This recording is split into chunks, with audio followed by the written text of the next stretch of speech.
जय श्री राम दोस्तों आपने महाभारत तो जरूर देखे होंगे और आपने महाभारत में सबसे ज्यादा नाम कर्ण और अर्जुन का आता है।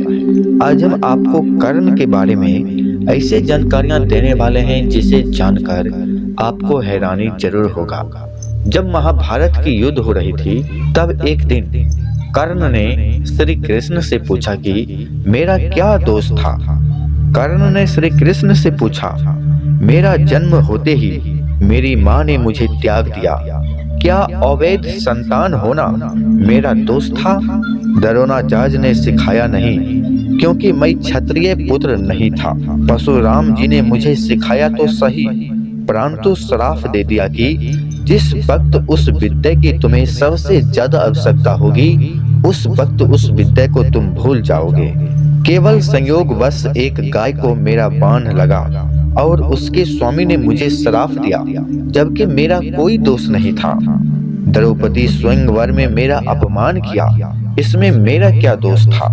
माता कुंती ने मुझे आखिर में मेरा जन्म का रहस्य बताया भी तो अपने अन्य बेटों को बचाने के लिए। तब अंत में कर्ण कहते हैं, मुझे अपना जीवन में जो भी प्राप्त हुआ वह दुर्योधन से ही हुआ, तो मैं उसकी तरफ से न लड़ता तो मैं किसके तरफ से लड़ता?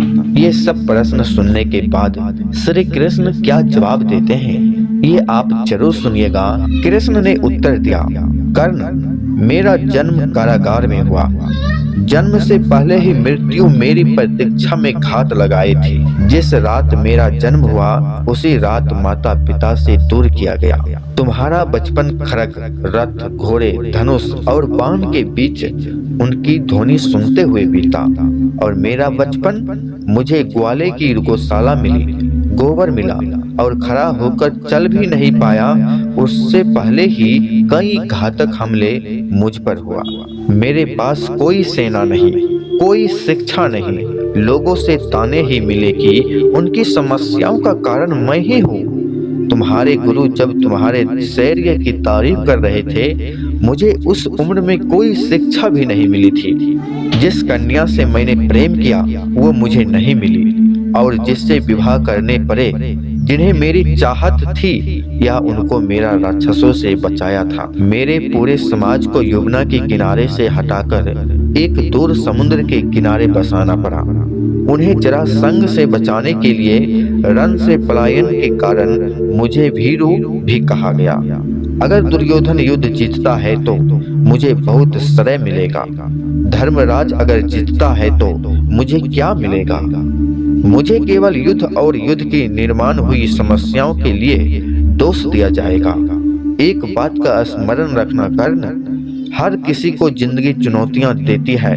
जिंदगी किसी के भी साथ न्याय नहीं करती।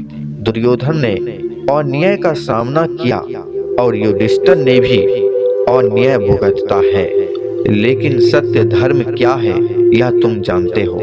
जब श्री कृष्ण ये सब बातें कर्ण को बताया तो कर्ण खामोश हो गए और अपने आप में विलाप करने लगा कि क्या मैं सत्य धर्म पर हूँ या अधर्म पर हूँ। हमें इस कहानी से यह सीख मिलता है कि अपनी जिंदगी में चाहे जितना मुश्किल आए, उस मुश्किल से हम लड़ सकते हैं और समाधान पा सकते हैं। जय श्री कृष्ण।